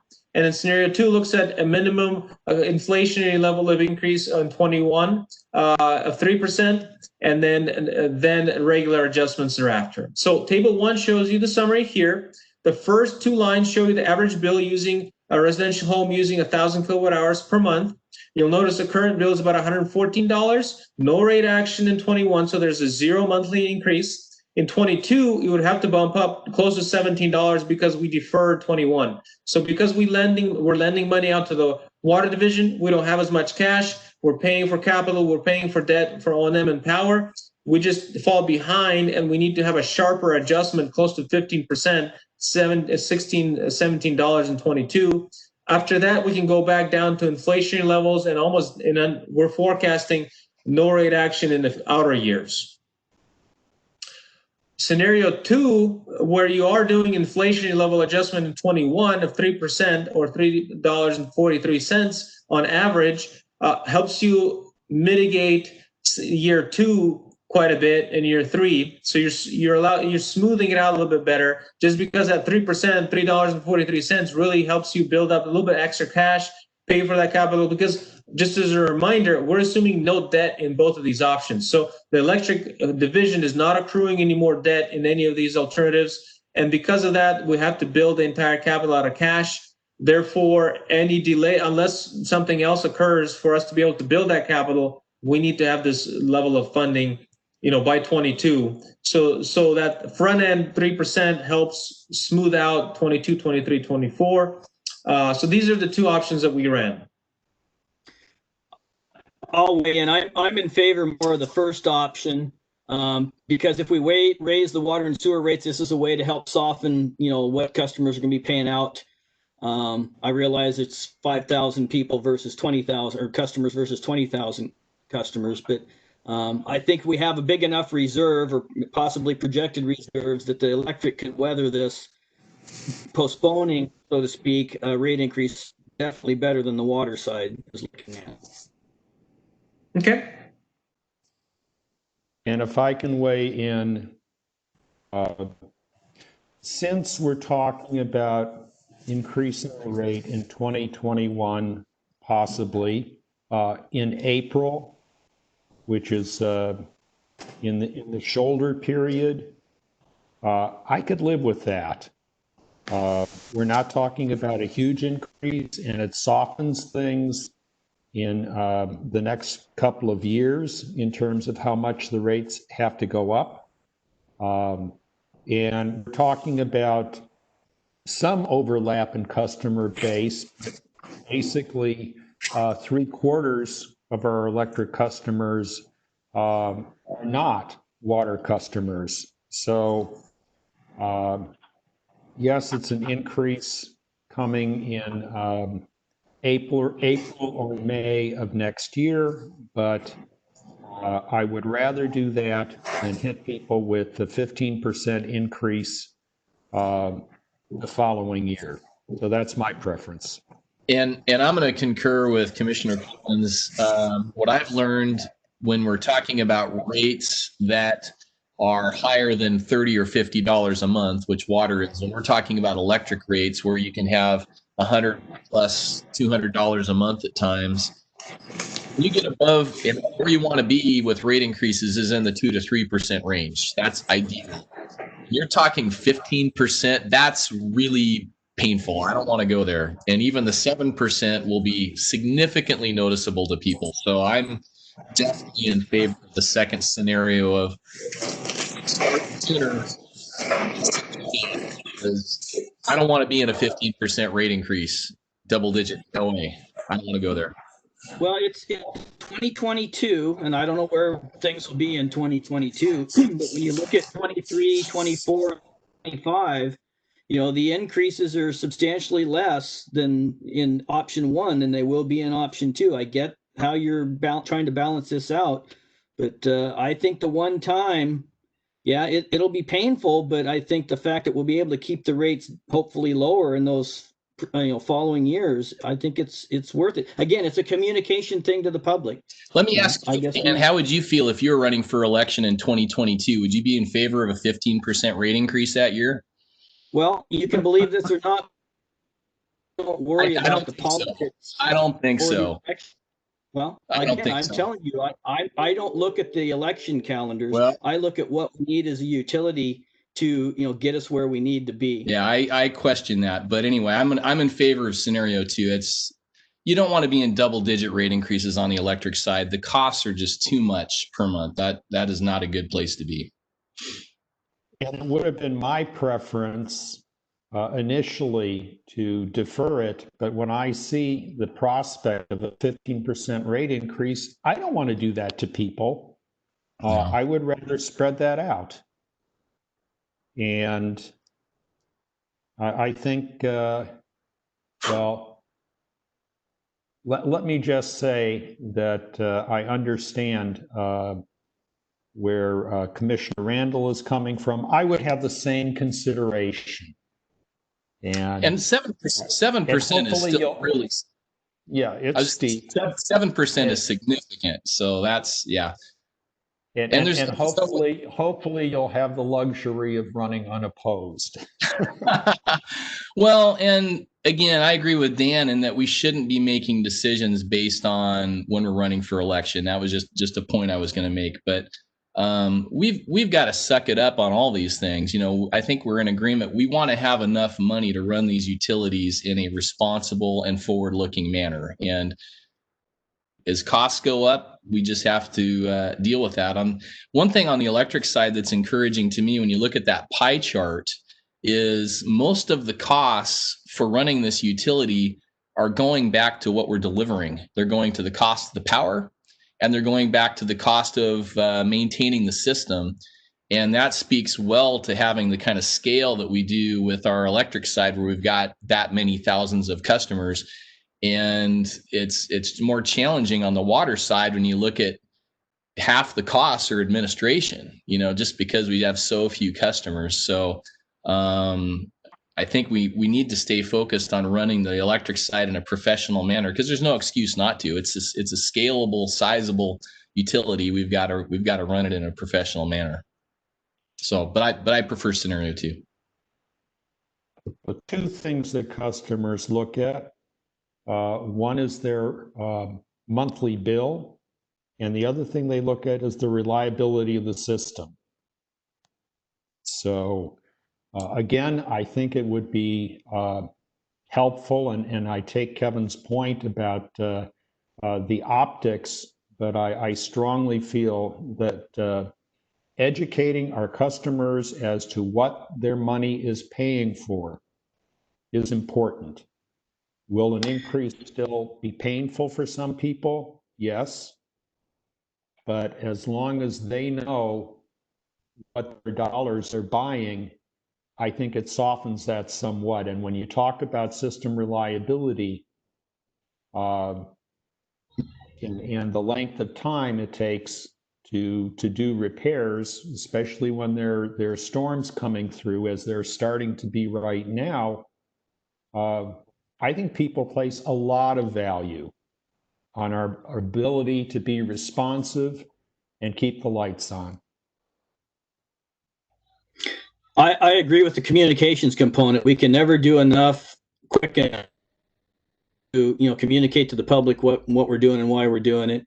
I still am in favor of the first one, but it's 2-1. So I think Sergey's got some consensus on how to move forward in that aspect. I could argue the other points about how the community will accept a big increase and then not subsequently have other large increases. I mean, we could talk about that all day, but that's fine. That's my point on this, is let's just communicate to the public where we're at and why we need to do what I do have one last question for Sergey. Is this represented now in an actual usage increase, or is there a base rate increase, or is it a combination on this, these increases? So at this point, because we're not through the last two steps, this assumes across the board applicable to both the base rate and the usage energy rate. So just proportionate increase of whatever the percentage is to all rates. Now, once we get, go ahead. I was just going to say, and following up on Dan's question, so when does that decision get made, how that gets allocated between the base and the consumption? So that is step 3 of this rate study process. So once we receive your direction about the overall increase, that's kind of the percentage. We go back, we develop cost of service and cost of service unit cost. We'll show you that hopefully at the next meeting. So that discussion will focus around, this is what equity looks like, and these are equity-based unit costs. Now you can choose to go towards equity right away, over time, not go there. That's a discussion for next meeting. And as part of that, you'll give us direction of, okay, let's go to cost of service. What it might show is that from a cost of service perspective, you need to charge higher in the base fee. That's what costs usually, may show. So that'll be a discussion from you. The direction we'll need to get is, do we want to go there or do we want to moderate it? And then the third step will provide you with alternatives, how to actually implement it. So right now, these are just estimates using current rates. It's not to say that's what it's going to be once the full 3 steps are done. That's why I kind of like to bring back the 3-step process graphic in the beginning. Okay, so it sounds like we have our direction at this point for scenario 2. We're still moderating the 3% here, a shoulder month increase. Anything else before we finalize the electric side?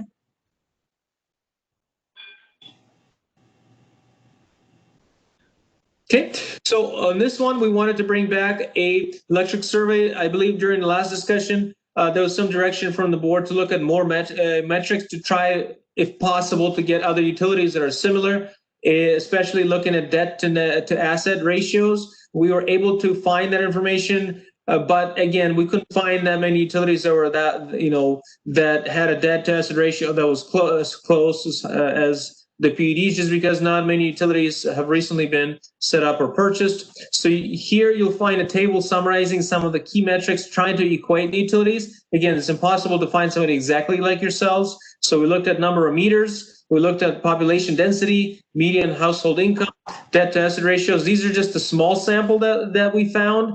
There were others that were kind of in the category range, but they had alternative resources like their own generation, which we didn't think would be applicable to put on the list here as well. So here you can see, if you're looking at meter sizes, somebody like Pacific Okanagan might be the closest, maybe even Klickitat PD. Now I know Okanagan has slight purchase, they used to be a slice customer. I think they converted to a block customer, but still their power, they have some, they purchase off the market, and they're not full, they're not the same type of BPA customer as you are. Klickitat PD may be very similar if you're looking at population density. We have people per mile, I believe customers per mile here. Medium household income, maybe Klickitat PD is pretty close. There's a couple that are under. Lewis is pretty much very similar there. And then again, as I mentioned before, debt to asset ratio is the highest. The one that's closest is Klickitat PD. So again, that might be the most, Klickitat PD might be the most appropriate out of all these, that is kind of the closest to you. So an item to notice here as well is we broke out the comparatives between the base fee and the energy fee. You'll notice that the trend here in the industry is that most utilities are focusing on the base charges as well. So your charges compared to everybody, you can see how they measure up as well. They're probably one of the lowest on the list here, if not the lowest base charges from all these sample utilities. And Sergey, this information is based on the residential customer.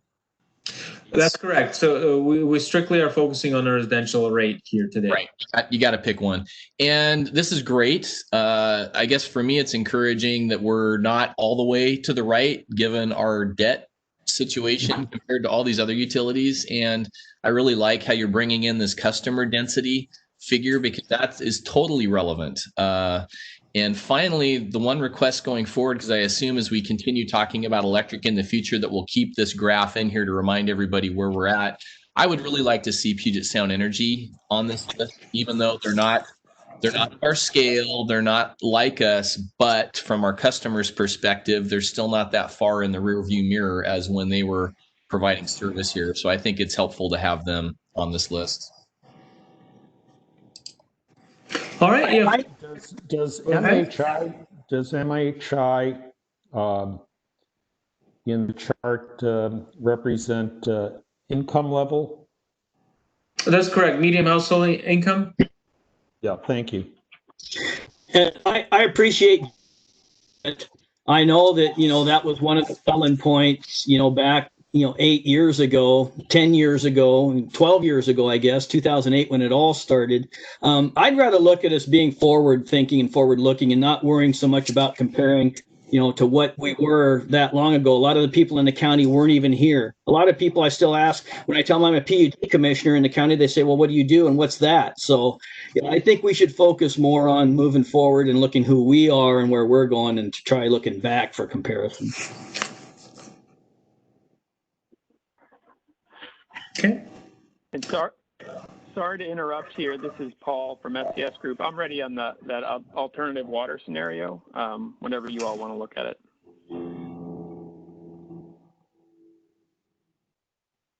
Can we hold on that for a few minutes? Okay. And finish electric? Sure. Thank you.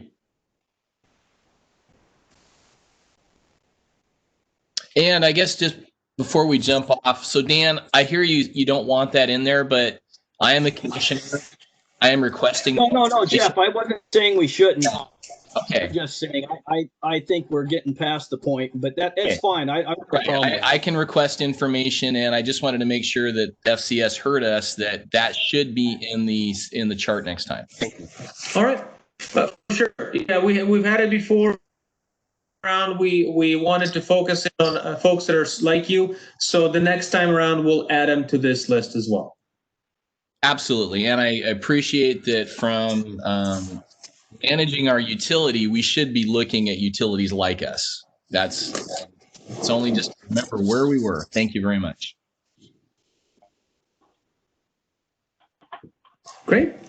Any other comments or changes on the electric side?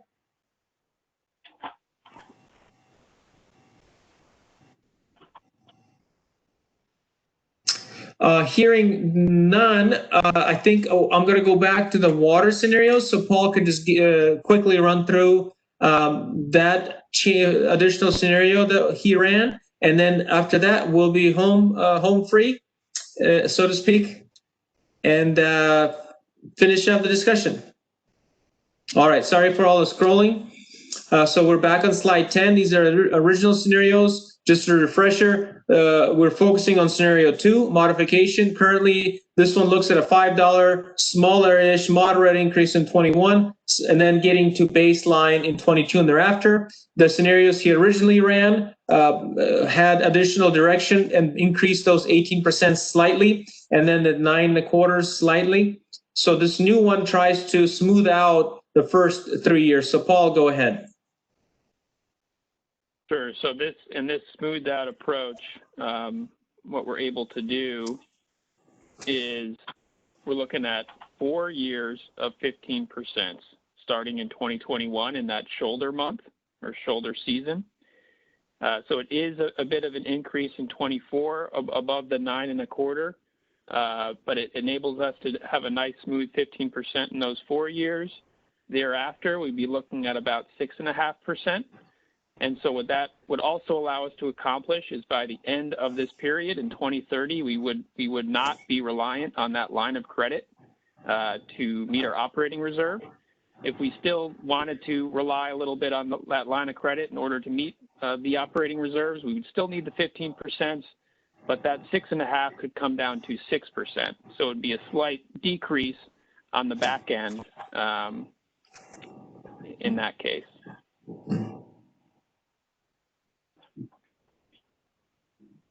Are there any questions there?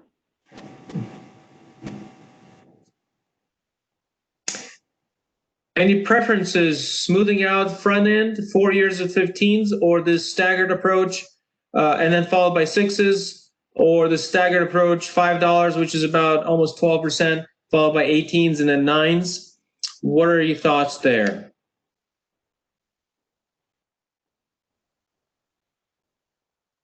I would like to see it evened out as much as possible. I'm still in the 2021 increase camp. Right. Yeah. Right. The question is it? Do you want to limit it to $5, or are you okay trying to keep them smoother and it'll be slightly more than that? I'm okay with that. I'm fine with the $5.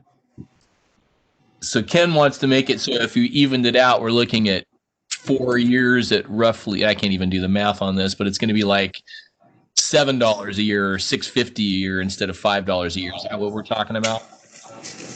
Right. The first year will be slightly higher. The next years will be a little lower. It's such a small thing, but I guess the message would be we're splitting it over 4 years, and it would be this amount every year. So that's fine with me. We're getting down to literally slicing pennies now.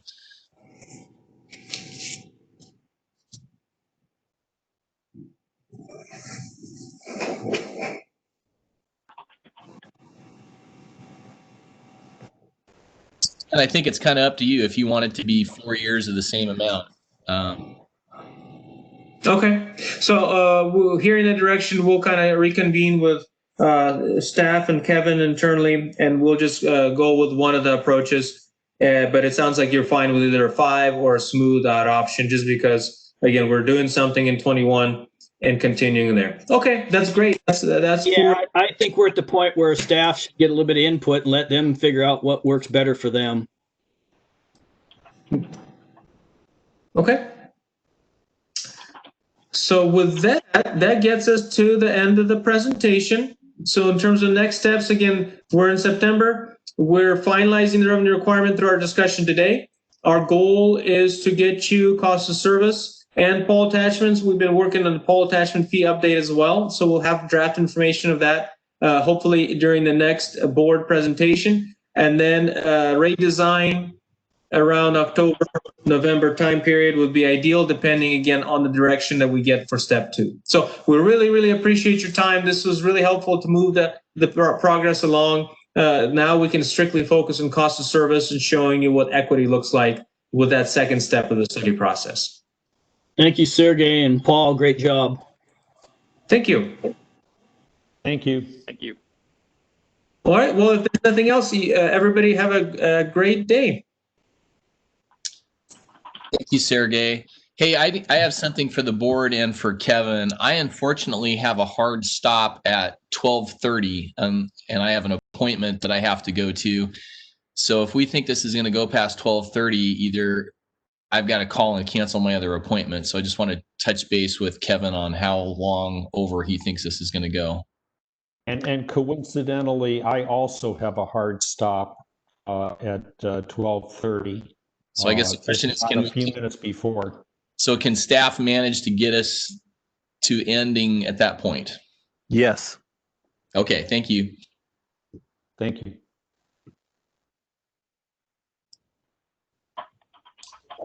So quick before hey Dan, real quick before we go to water, FCS has really worked hard. I appreciate everything they're doing. It's been very, very good process working with them. So thank you, FCS, for all your hard work in the presentation. We appreciate it. Thank you very much. Yep. Thanks again. And I'm not going to take any. I don't know if we have any of the public on. I can't see the full list here. We'll wait till discussion to have any public comment. Make sure we get all the work done we need to do, and if there's time, we'll take comment during the discussion part. So with that, we'll move to 4.2 water use efficiency goals. Samantha Harper and Jeff Hansen from HDR.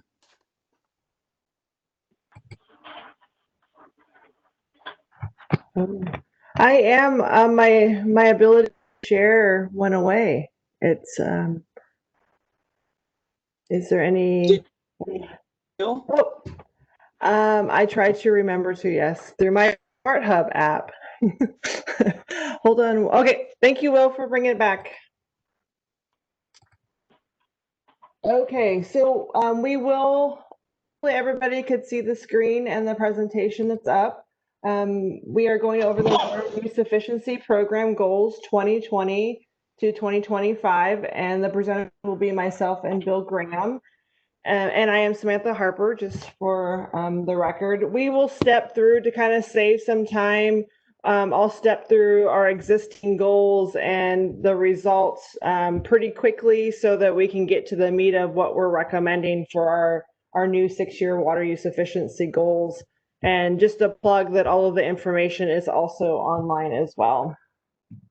So just a brief outline, we have a couple definitions that will be useful for this presentation for use efficiency goals, some of the requirements for water use efficiency under state law, and then what is it intended to achieve, which is important, and then our existing goals program for 2014 to 2019, and then the results. Again, we'll step through those 4 bullets pretty quickly so that Bill will get to our 2020 and 2025 water use efficiency program, both the supply and demand goals for that.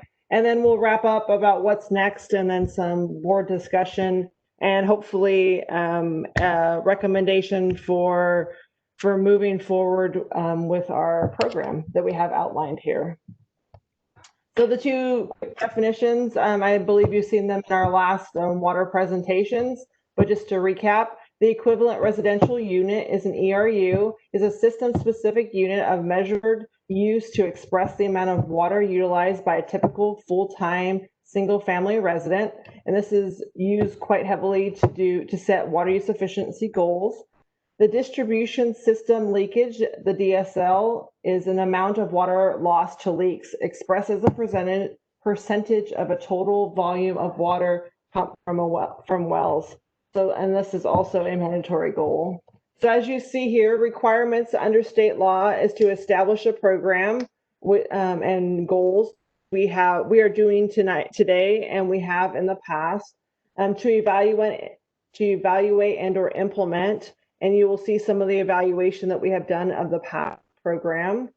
To develop a plan. So this is not our first plan. I believe it's our 3rd, and Bill can correct me if I am incorrect on that. The next step is to install meters. We have done this. I believe we completed this in 2005. So we have meters on all of our customers. And to achieve a standard of no more than 10% water loss. We will talk about this quite a bit as we move forward in our program. And then do annual reporting, which we do every year. So the intent of what the goals are to achieve is temporary water service interruptions during peak usage. So long-term or repeated water disruption due to limited water supply. So we don't want to do that, to protect against, and to obviously not contaminate our water supply due to leaky pipes. And then we want to promote long-term reliability of our water supplies, good stewardship of our water resources, and operation and management of our water systems. So this is a rundown of the demand and supply side of our 2014 to 2019 water use efficiency program. We wanted to reduce customer demand by 2% over 6 years. We also wanted to reduce state and local government demand by 2% over 6 years, to distribute remaining conservation products. And on the supply side, we want to reduce all distribution system leakage to 10%. And we want to improve our backwash flushing and fire hydrants accounting. So one of the ways we did this, this is a chart of the measures we did from public outreach to in-store rebates for low flow shower heads. And there's also tier structure, which, as most of you know, was implemented in 2019, so not applicable. So NA is not applicable. We don't have any data on that yet. NQ is not quantifiable. So what all of the measures for our program, I guess the big reveal and the cumulative goal is that we were able to save 4.5 gallons within a 6-year period through low flow shower head in-store rebates, and then also giveaways at fairs and events of low flow shower heads. And then some of our other results: reduce consumption per equivalent residential unit by 2. And we were able to do that out of 6 of our 8 systems. Quail came online later. Hey, Sam? Yes. Yeah, I would interrupt you. Since for the audio, you said 4.5 gallons or whatever. That should have been million. I just want to make sure for the audio.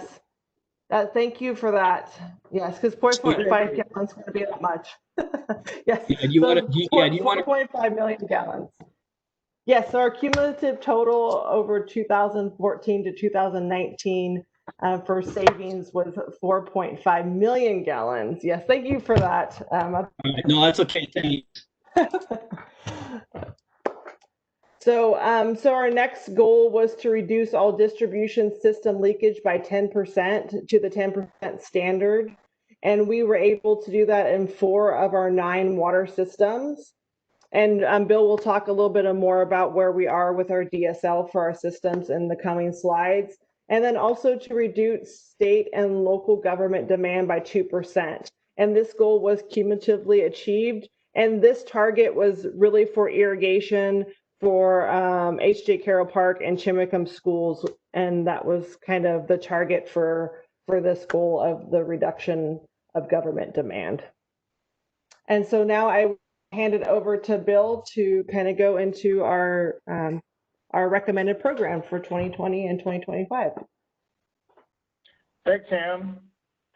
So when we talk about the types of goals, we'll talk about the supply side or production goals up front. There's a state mandated goal, the 10% DSL or less, and then we have voluntary goals associated with that as well. And on the demand side, we're supposed to have quantifiable, at least one quantifiable goal, and we'll discuss that when it comes up. And just the distinction between qualitative and quantitative, Sam showed some of the measures from the previous program that were strictly qualitative, that we can't really define how much water is saved. Stuff like speaking at various engagements, distributing conservation items, our pens that said use water wisely. We can't actually quantify how much water is saved, but with stuff like low flow shower heads and aerators and whatnot, we can make estimates, and that's what we did in that previous slide, listing the measures and measures that we plan on continuing in our next plan. So go ahead to the next slide.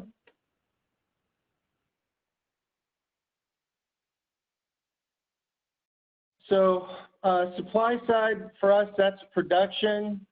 Water that is pumped from our groundwater wells.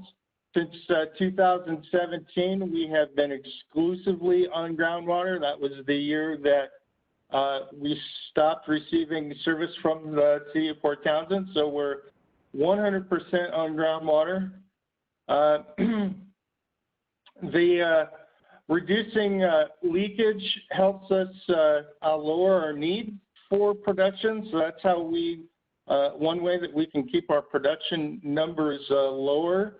And it also helps in conserving water and power resources. Next. So what is distribution system leakage? It's basically production minus use. And when we say use, that's metered use or metered backwash or estimates of fire district usage, which we do get from some of the fire districts all over production times 100%. So production for us is purely from our groundwater wells. I mentioned what use is. We must, under state law, keep our DSL under 10% or less in a rolling 3-year average. or we develop a loss control plan to remedy it, and we're essentially doing that in some of our systems. The thing about leaks in our small systems is that they're essentially the same resource consumer as if they were occurring in our large systems. The leaks don't really discriminate. We can end up spending a disproportionately large amount of time and resources on a small system like Coil versus the Quimper system, which the production values are, factors of 10 higher, and the number of customers as well. So it's a kind of a quirk within the law itself, and well, we just deal with it. Next. So here's our systems, distribution system leakage that we reported for the 2019 water use efficiency report. And you'll notice that our larger systems are compliant, like Quimper's fine, Bywater's fine, but Gardner has had some issues. Gardner is an older system, so we suspect that we're probably getting some leakage within the transmission lines. Coil, of course, as we know, has been an issue. Yes, we leak more water than we sell in Coil, and we're trying very hard to remedy that. We have spent a lot of time in water line breaks and in leak detection on Coil each year, and we will continue to do that to get it under control. Match is, again, a very small system. That's from where I speak, and we've had some electronic issues. We had a pump fail this last year. It's also getting to be a relatively old system, but we feel as though we're on an improving trend there. And Triton Cove, unfortunately, is going up. It is on a very steep hill slope, and I've gone back and looked at the records, and it may have been triggered at the 2001 Nisqually quake, because we've had some leakage issues expanding there. Again, we have been trying to address that proportionate to the size of the system and the issue at hand. Next. So apologize for the eye chart here with all the numbers, but this is a voluntary supply side goal that we've made. We're going to try to keep production at a 3-year average based on the last 3 years.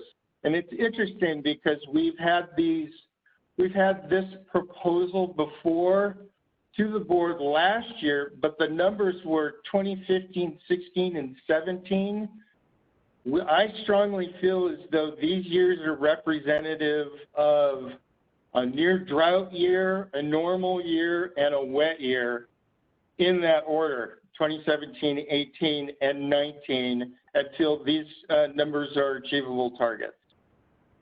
Next.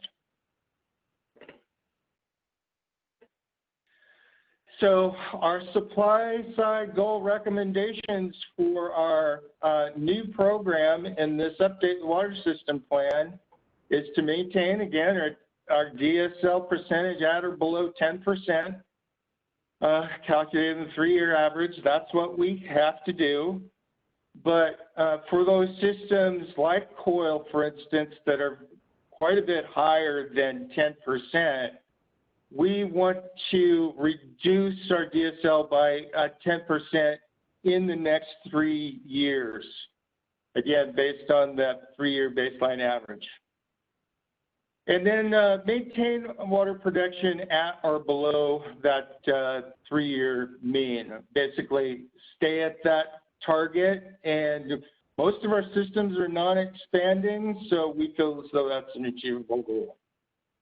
Next. So now we're going to talk about the demand side. It's based on this equivalent residential unit That's the annual metered use per gallons for the whole system divided by 365 days times the active or non-zero connection. So that can be a snowbird who was there just during the summertime. It could be somebody who lives there full time. And then that's the gallons per day per active connection. That is the ERU. Next. So why does the ERU, 3-year mean ERU, make sense? Well, it's achievable because it's based on an average. It's easily measurable. You know, we go in, we look at the billing records for the previous year and pull out all those non-zero meter connections to come up with that tabulation of number of customers, and then based on that metered use, we can find out what the ERU is. It captures that the effect of recent weather patterns, and that's what I mentioned earlier, that they are representative years of weather, and weather has significant impact on demand, as we all realize. It should not have an adverse impact on water revenues because it's based on an average. And so those are revenues that we're accustomed to. At Quimper, we broke out a little bit differently because not all areas within Quimper are quite the same in water use, and you'll see it in the ERU average connections. And the classic example is Marrowstone Island, where there is a bona fide water conservation culture that still exists since this water system came in. And it's not quite the same as Woodland Hills. It has large lots and very high landscaping needs. And so using the exact same ERU target did not seem fair. So next. So here's what the numbers look like for each system minus Quimper, and we'll get to that in a minute. Bywater Bay has some large water users that have been addressed with the 4th tier water conservation rate, or an attempt to address it. And then it goes all the way down to Triton Cove, which has, again, a lot of transient summer users, snowbirds. So you see quite a distinct range in these water use efficiencies. My own system is quite high. It's the 2nd highest system, and there are large lots here with large, significant landscaping needs. So with that, move to the next slide. So Quimper, I apologize for the route numbers in the titles of the routes. They did not break out distinctly into Irondale, Port Hadlock, or Chimicum communities very well, so I used the numbers, but the Calipoint, LUD3, Marrowstone, and Glen Cove South routes are distinctly set up in our system so that we can readily break them out and analyze them each year when we have to report it in our water use efficiency reports. And so again, you see within Quimper itself, there's a significant range in usage, average usage, with Marrowstone being the lowest and Glen Cove South being the highest. Again, we think these values are fair and achievable goals. So next. So our demand size goal is just one, but it's one quantifiable target that we will deploy various measures in order to achieve. And that is maintain gallons per day per connection at the 3-year mean average. Next. So with that, I'll turn it over to Sam to finish up. Okay, so this is thank you, Bill. So this is our next steps, and similar detailed or diagram from what you have seen from our last two water system plan briefings. So we're on our third meeting of our water use efficiency. At the end here of September, going to move on to our water system plan draft will be the next kind of touch that the board sees. And so with that, if there's any questions or comments from the board. So I only have one question, and that is on, as this progresses, predict any snags or hangups with Jefferson County, local government on any of what we're doing here? No, I don't. We've tried to work with the county from pretty much the start. When we started working with HDR, we courted the county for some of the things that they're required to do. They're supposed to fill out a checklist indicating that the water system plan is compliant with existing county plans, and thus far, so good.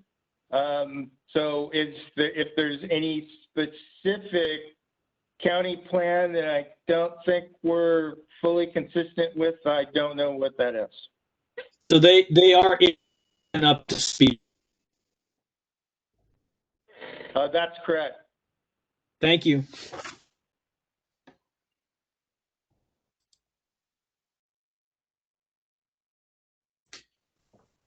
So is there any further questions, commissioners? I have none. I don't have any either. But I want to thank you for, again, a very well-planned presentation. Thank you. So with that, we're running short on time, Kevin. How long is the executive session going to take? Do we want to move discussion after executive session? Hey, Dan, Yeah. we're gonna, and I'm kind of walking on Sam, we're gonna ask for the board to make a motion that the goals presented today are acceptable. We do need a motion. We have to quantify the WAC. Okay. So I will Thank you. move for the acceptance by the board of the goals of the water division as presented today. I will second that. So it's been moved and seconded to accept the presentation we were given today. Is there any other discussion? Are you seeing anything, Will? I'm not seeing anything. Okay. Call for the vote. All those in favor of the motion say aye. Aye. Aye. Okay. I think everybody sounded like it was unanimous. So the motion is accepted. Anything else, Kevin or Sam? And thanks to Jeff as well. Nope. The executive session will last about 5 minutes, Dan. I will take Will to get everybody in the waiting room and that sort of thing. So I'm just trying to make sure we get our business done before we get tied up in any, discussions. It just takes a moment. So, and we will go ahead. I will ask, is there any further, we'll move to item 5, which is discussion. So is there any public comment on anything that was discussed today? Commissioner Tupper, this is Gary Rowe. I'd like to make a comment specific to the water rate discussion. Go ahead, Gary. Two comments. First is that the presentation relies on information that hasn't been adopted by the board. One of those is the 2021 budget. The board has not adopted the rates, and there's still an opportunity for the board to be able to make adjustments in the budget to be able to offset some of those rate increases specific to the water. I think that in the water case, I think the budget is higher than is currently costing. And I think there's an opportunity to be able to reduce those costs. Second is regarding the $5 million loan that is built into that scenario as well. I've made comments previously back when it was discussed back in August that I don't believe that the board has to transfer the full $5 million that they've been talking about from the water fund balance over to the utility or the electric fund balance. I think that 70% of the revenues that have been collected are outside the city of Port Townsend. I think you should consider keeping approximately 70% of those reserves in the water utility and thus not having to fund that $5 million loan to be able to keep everything in balance for that scenario. So those are my two comments. Thank you. Gary, so I would ask, I know we talked about the treasurer weighing in on this. I know there was some discussion today on this. Maybe Joel could weigh into, I don't know if Joel's looked into this at all, of how that money can be split. I mean, just maybe to somewhat answer Gary's question, if we can. This is Joel, and I wish I were wrong on this, because I appreciate Gary's perspective and reviewed what he said before, but I just don't think that's what the law provides. I think the statute and the case law supporting the statute say that it's not whether you can apportion funds from where they're derived, tax funds from where they're derived in the district. It's whether or not you're spending money on duplicative water utility aspects. So it just doesn't, that's just not what the law provides. So we could try and go back to the legislature and get them to change it, but the statute says we cannot spend money on duplicative water utilities because there's a separate municipal water utility within our district. That's what the statute says in the law, of which we're a party. Sounds like our legal position. Sounds like our legal position is that we are limited. That Gary's numbers are probably inaccurate. Can I ask a follow-up question? Yes. And I don't want to get into actually, debate. It's not up to me, commissioners. Yes, and I'm not trying to get into a debate. That's not my point. Yeah, quick.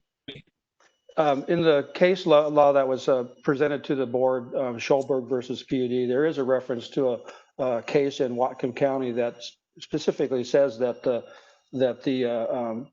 board could resolve this problem through the budget process. So I thought that was something that could be looked at a little more detailed.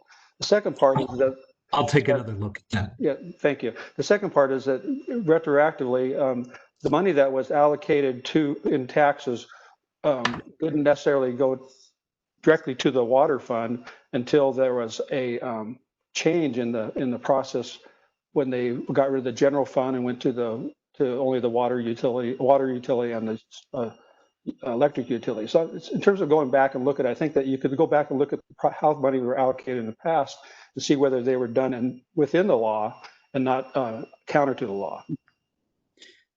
So if you send a follow-up email to the manager, if you would, Gary, if Sure, there's any follow-up that we can do on this, maybe let's take that path for now and move on if we could. So is there any other further public comment?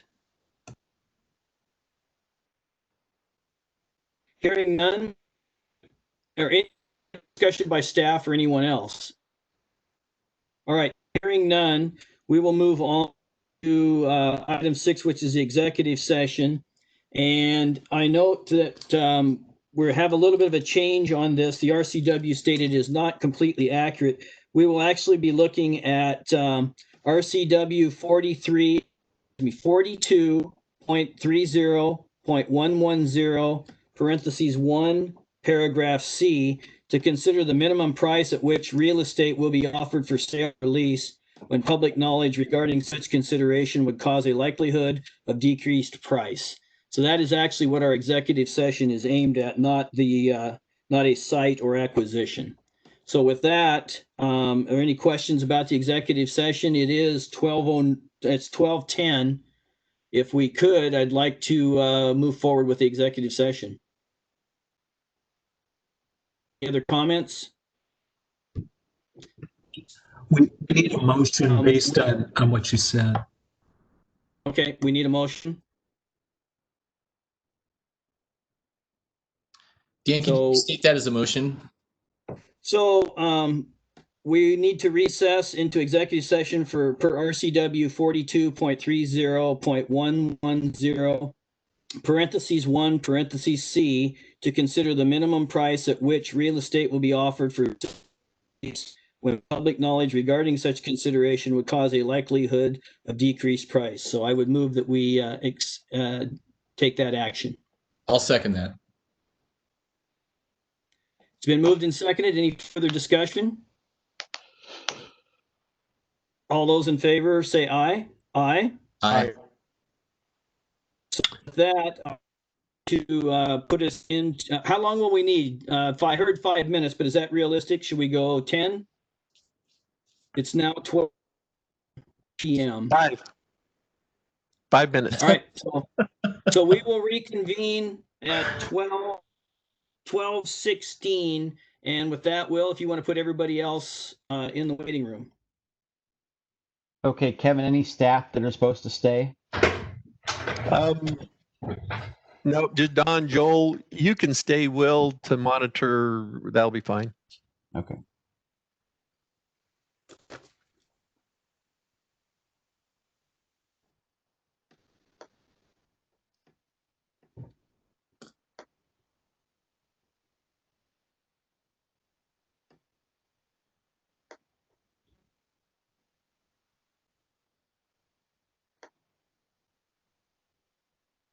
So we're in executive session.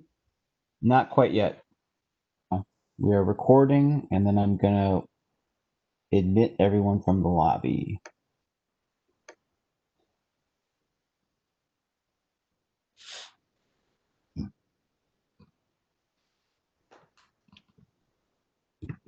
Everyone is back in. Stand for president of the board. We've concluded our executive session. There is no action taken at this time. Is there any other business to be done today? We've concluded our agenda. Is there anything else for the good of the order? I appreciate the commissioners staying this long. We got a lot done. Thank you. Well, maybe we should be thinking about 2.5 hour special meetings instead of 2 hour special meetings so we don't have scheduling conflicts. It's called mission creep. Yeah. So with that, I'll make one last ask. I don't know who all's on for sure. I'm not looking at the complete list.